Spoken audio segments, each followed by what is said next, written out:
Um, Welcome to this deep dive. We are so glad you're here. If you've been feeling, just that constant static of information overload lately, we hear you. Yeah, it's something we all deal with. It's overwhelming.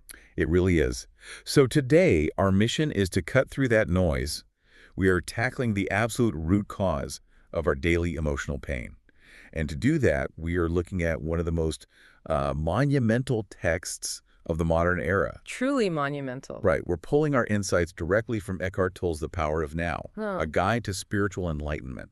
And I mean, just looking at the source cover, the credentials are just staggering. Oh, absolutely. Over 2 million copies sold. Yeah, it's a #1 New York Times bestseller. And it features this endorsement right on the front cover from Deepak Chopra. He states, "Every sentence rings with truth and power." It is a massive cultural touchstone. But, while these concepts might sound highly abstract at first glance, ideas about spiritual enlightenment, transcending the mind, our goal today is to ground every single one of those ideas for you. We want to make it practical. Exactly. We are going to unpack the actual mechanics of the human mind according to Tolle.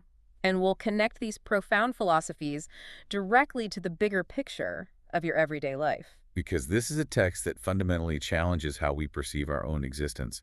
I'm just really curious to see how its theories hold up when applied to our modern, distracted lives. It's a great lens to view it through. So to really understand where Tolle is coming from, we have to look at his origin story. It's intensely dramatic. Up until he was 29 years old, he lived in a state of almost continuous anxiety. Just constant unease. Constant, punctuated by periods of severe suicidal depression. Which, honestly, is a state a lot of people can relate to on some level, even if not to that extreme. Right. And one night, he wakes up with this feeling of absolute dread. And the thought repeating in his head is, I cannot live with myself any longer. But then, and this is the turning point, a sudden realization hits him. The big aha moment. Yes. He thinks, if I cannot live with myself, there must be two of me. There must be the I, and there must be the self that I cannot live with. It's such a profound split. He wonders if maybe only one of them is actually real. And that split second of internal separation is the catalyst for the entire book. The text describes how this realization was so shocking that his mind essentially just stopped. It's just a collapse. Exactly. The false suffering self completely collapsed. And he then spent the next several months just sitting on park benches in London, completely at peace. In a state of uninterrupted, deep peace and pure bliss.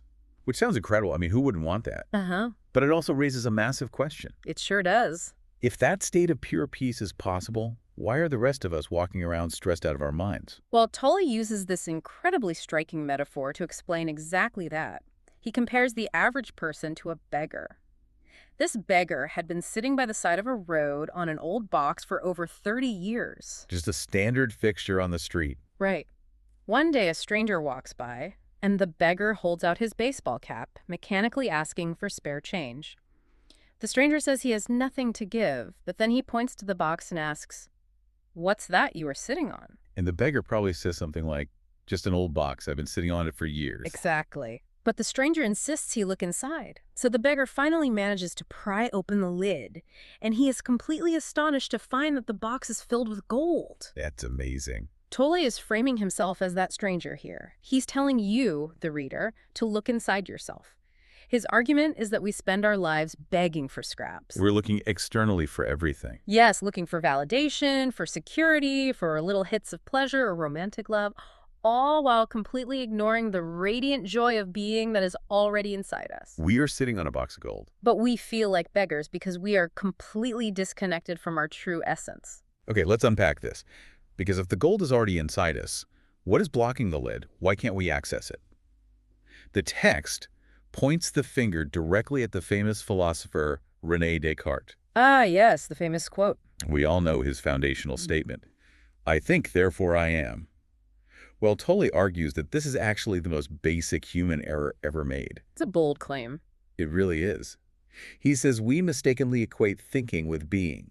We derive our entire identity from the endless stream of thoughts running through our heads. But Tolle proposes that thinking is just a tiny, tiny aspect of consciousness. It's just a tool. Right.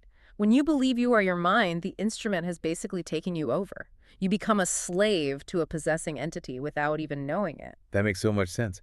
If you equate who you are with what you think, You're trapped in that tiny instrument. Mm. So how do we apply this? How do you actually break free from that constant stream? The text offers a highly actionable takeaway here. It's the practice of watching the thinker. Watching the thinker, I like that. Everyone listening to this deep dive right now has a voice in their head. It is that continuous monologue that judges the driver in front of you, complains about the weather, compares your life to someone else's on social media. And constantly worries about tomorrow. Always. That voice belongs to your conditioned mind.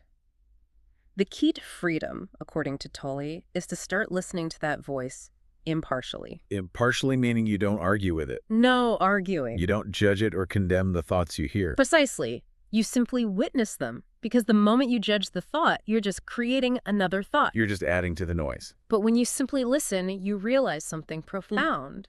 There is the voice complaining, and here I am, observing it. This creates a discontinuity in the mental stream. A break in the static. You create a gap of what Tolle calls no mind. In that gap, you are highly alert and highly aware, but you are not thinking. And it's in that gap where true presence and that inner box of gold actually lives. So if we aren't the constant thoughts in our head, what about our heavy emotions? Because here's where it gets really interesting. This is a fascinating part of the text. The book takes this idea of the mind taking over and introduces a concept called the pain body. It sounds almost like a sci-fi parasite. It's one of the most vivid concepts in the book. The pain body is described as an invisible entity. It's made entirely out of trapped life energy and past emotional pain that was never fully faced, accepted, or resolved. So it's like baggage that actually takes on a life of its own. Exactly. Think of it as the heavy accumulation of every negative emotion you've held onto since childhood, just living inside your mind and body. And this explains a lot about why people seemingly sabotage their own lives. The text explains that the pain body has two modes, dormant and active. Most of the time, it might be dormant. Right. For some people, it might be dormant 90% of the time. You feel fine. But when it gets triggered, maybe by an innocent remark from a partner or a situation that reminds you of a past hurt, it wakes up. And because it is an entity made of pain, it needs to feed to survive. It actively seeks out drama and negativity. As the text states, pain can only feed on pain. It can't feed on happiness. No, it finds joy completely indigestible. Wait, so Tolle is arguing that, on some level, when this thing is triggered, we actually want to be miserable. That is the crux of it. When the pain body takes you over, you unconsciously seek to inflict pain on others or suffer pain yourself. You mistakenly identify with this heavy emotional entity, making it your unhappy self. You think it's who you are. And from that state, you will actually defend your right to be miserable because you genuinely think that misery is your identity. That is a massive paradigm shift for how we handle daily stress and conflict. And a huge part of how this pain buddy survives is through our concept of time. Time is crucial here. Tolle is very clear that time and the mind are inseparable. But he makes a crucial distinction between clock time and psychological time. Clock time is highly practical. It's how you schedule a meeting, how you follow a recipe, or how you learn from a past mistake so you don't repeat it. The necessary stuff. But psychological time, the text describes that as a mental disease. Which sounds intense, but it defines psychological time as deriving your core identity from the past, constantly replaying old grievances, nursing victim stories, regretting past choices. That's the exact opposite. Right. Seeking salvation in the future, thinking, I will finally be happy when I get that promotion, when I lose 10 pounds, or when I find the right partner. And if we connect this to the bigger picture, the problem with psychological time is that it completely distorts how we view our daily struggles. The text makes a radical assertion here. It claims that all problems are illusions of the mind. Okay, I have to push back on that. Because if I lose my job or I can't pay my rent, that is a very real problem. It's not an illusion. That is the natural reaction, and Tolle addresses that exact pushback by distinguishing between your life situation and your life. How does he separate those? Well, your life situation exists in time. It is your finances, your past history, your future goals, and yes, it is full of circumstances that need to be dealt with. The stuff we stress over. But your life, your actual life is only ever happening right now, in this exact present millisecond.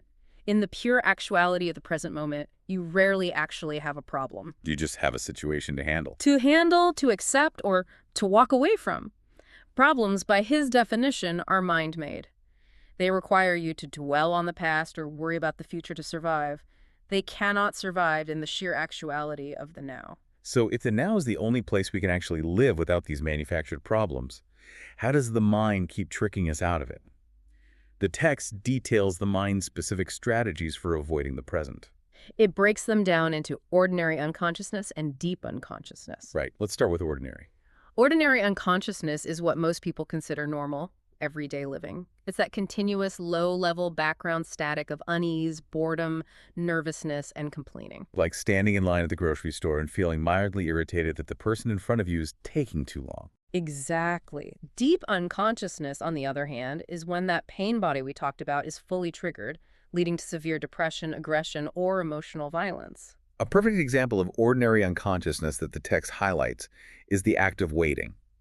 Waiting is entirely a state of mind that denies the present. It really is. Think about it for a moment.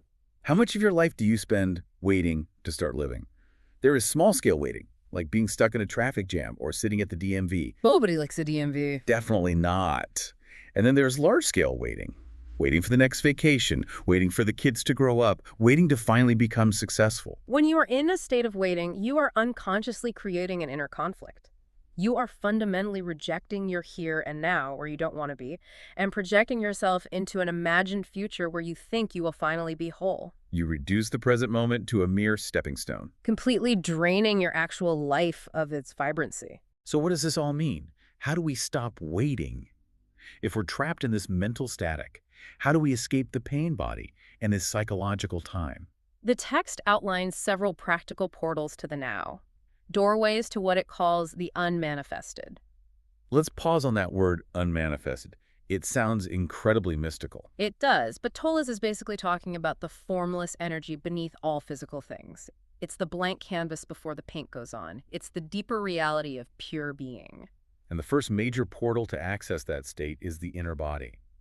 This means consciously shifting your attention away from your thoughts and actually feeling your body from within. Closing your eyes and feeling the life energy tingling in your hands, your legs, your chest. The text actually claims there are profound physical benefits to doing this regularly.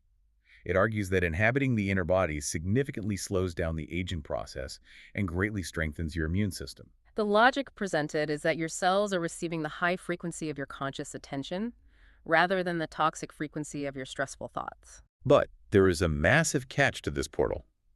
The text references a teaching from Jesus. Before you enter the temple, forgive. That is a crucial point. Tolle explains that if you are holding on to grievances, resentment, or non-forgiveness, it acts as a physical block. You cannot enter the inner portal of the body if you refuse to let go of the past. Your anger literally keeps you trapped in the mind. It anchors you there. Along with the inner body, the text introduces two other everyday portals, silence and space. How does silence work as a portal? Think about the fact that every single sound is born out of silence and eventually dies back into silence. If you stop and pay attention to the silence between sounds, like the quiet gap between a dog barking and a car driving by, or the brief silent intervals between sentences in a conversation, your mind immediately becomes still. Because you cannot pay true attention to silence and think at the same time. The thinking mind needs noise and form. Exactly, and the same applies to space. If you become aware of the empty space in a room, rather than just focusing on the furniture or the objects filling the room, a shift in consciousness occurs. You notice the container instead of the contents. Space and silence are external representations of the inner space of no mind. Paying attention to them instantly pulls you out of the mental noise and grounds you deeply in the present moment. So if we're all walking around with these dormant pain bodies waiting to be triggered, and we're constantly fighting against the present moment, it makes complete sense why our romantic relationships so often become the primary battleground. This brings us to one of the most challenging sections of the source material, enlightened relationships. It is a really challenging chapter because it forces us to look at why romantic relationships so often start as a fairy tale and then turn into a total nightmare. Why do they oscillate between intense, euphoric love and savage, destructive hate? The text explains that this happens because the modern relationship is often just an addictive search for wholeness. Remember that false self, the ego we talked about? It constantly feels a sense of lack, fear, and incompleteness. When you fall in love, the ego believes it has finally found salvation in this other person. Your partner temporarily covers up your deep-seated fear and lack. You feel whole. But eventually, your partner will fail to meet your ego's endless, impossible needs. They will do something that disappoints you. They're only human. And when that happens, the fear and pain that were always there underneath suddenly resurface. And because your partner is no longer covering those feelings up, you perceive your partner as the cause of the pain. That is when the pain body wakes up and attacks. What was once love turns into a savage attempt to manipulate, control, or punish the other person. So what is the point of a relationship then, according to Tolle, if we aren't supposed to look to our partner to make us happy? It sounds a bit cynical at first. It does, but he reframes it entirely. The goal isn't to find a partner who makes you perfectly happy. The goal is to use the relationship as a spiritual practice. A practice of consciousness. Exactly. Instead of using your partner to fix your life, you use the relationship to become conscious. When the relationship brings out the madness or the pain body in you or your partner, the text says you should actually be glad. Because what was entirely unconscious is finally being brought up to the light where you can see it. The strategy he offers is to accept your partner completely as they are in that moment, without any need to judge them, fix them, or change them. That pure acceptance instantly takes you beyond the ego, ending the mind games and the addictive clinging. Now, this raises an important question about how the text explores the different dynamics between men and women in this context. And we want to impartially report the views presented in the source material here, because Tolle makes some very specific assertions about gender and enlightenment. He does. According to the text, women are potentially closer to enlightenment than men. What is the reasoning behind that? The reasoning provided is tied back to that concept of the unmanifested. The source describes the female principle as biologically embodying the unmanifested. It is characterized as soft, yielding, and open. In contrast to the male energy. Right, which is described as more rigid, mind-dominated, and controlling. Because of this biological and energetic alignment, the text suggests it is naturally easier for a woman to feel and be rooted in her inner body. However, the text also states that women face a highly unique and heavy obstacle, the collective female pain body. This is described not just as personal trauma, but as the accumulated pains suffered by women over millennia of subjugation, exploitation, and physical pain. And Tolle posits that for many women, the time preceding the menstrual cycle naturally triggers this collective pain body, awakening it from its dormant state. It brings all that accumulated emotional heaviness to the surface. But here is the empowering part of that perspective. The text views this not as a burden or a curse, but as a massive opportunity for spiritual practice. It suggests that the menstrual cycle can actually be used as a powerful portal to the now. The argument is that by staying intensely present and feeling that heavy emotional energy without letting it take over the mind, without spinning stories about why you are upset, a woman can transmute this collective pain into radiant conscious presence. It frames this biological cycle as a sacred time of transmutation, allowing women to essentially give birth to a new, enlightened consciousness. It is a profound reframing of a biological reality into a spiritual opportunity. And whether we are examining relationship dynamics, gender, or the simple act of waiting in line at the post office, the central thesis of the text remains perfectly consistent throughout. Everything comes back to stepping out of the analytical mind and into the raw experience of the present moment. Always back to the now. As we bring this deep dive to a close, let's briefly distill the core insights we've unpacked from Tolle's work today.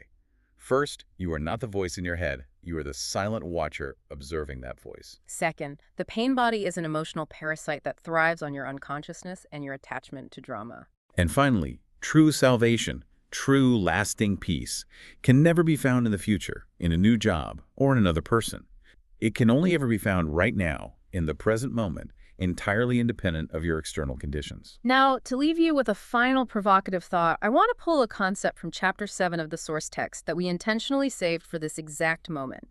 We talked extensively about portals to the unmanifested, the inner body, silence, and space. But the text describes one final involuntary portal: conscious death. That is a heavy term. What does he actually mean by that? According to the text, death is not an ultimate, terrifying end. It is simply the dissolution of the physical form and the final, complete end of the illusion of the false self. The end of the ego. Yes. The text states that this portal opens briefly at the time of physical death, and notes that in near-death experiences, this exact portal is often perceived as a radiant light. It is your own radiant true nature, the unmanifested, finally shining through completely unobstructed. So we want to leave you with this to mull over on your own. If death is not an ultimate end, but merely the shedding of an illusion and a final portal to the unmanifested, How does holding that truth change the way you view the everyday stresses, the fears, and the frantic timelines of your life right now? It's a question that puts every single argument, every delayed flight, and every unread email into absolute perspective. It really is. We want to warmly thank you for joining us on this deep dive. As you go about the rest of your day, whether you are stuck in traffic talking with a partner or just sitting alone, we encourage you to take a deep breath, step out of the noise of your mind, and step fully into the now.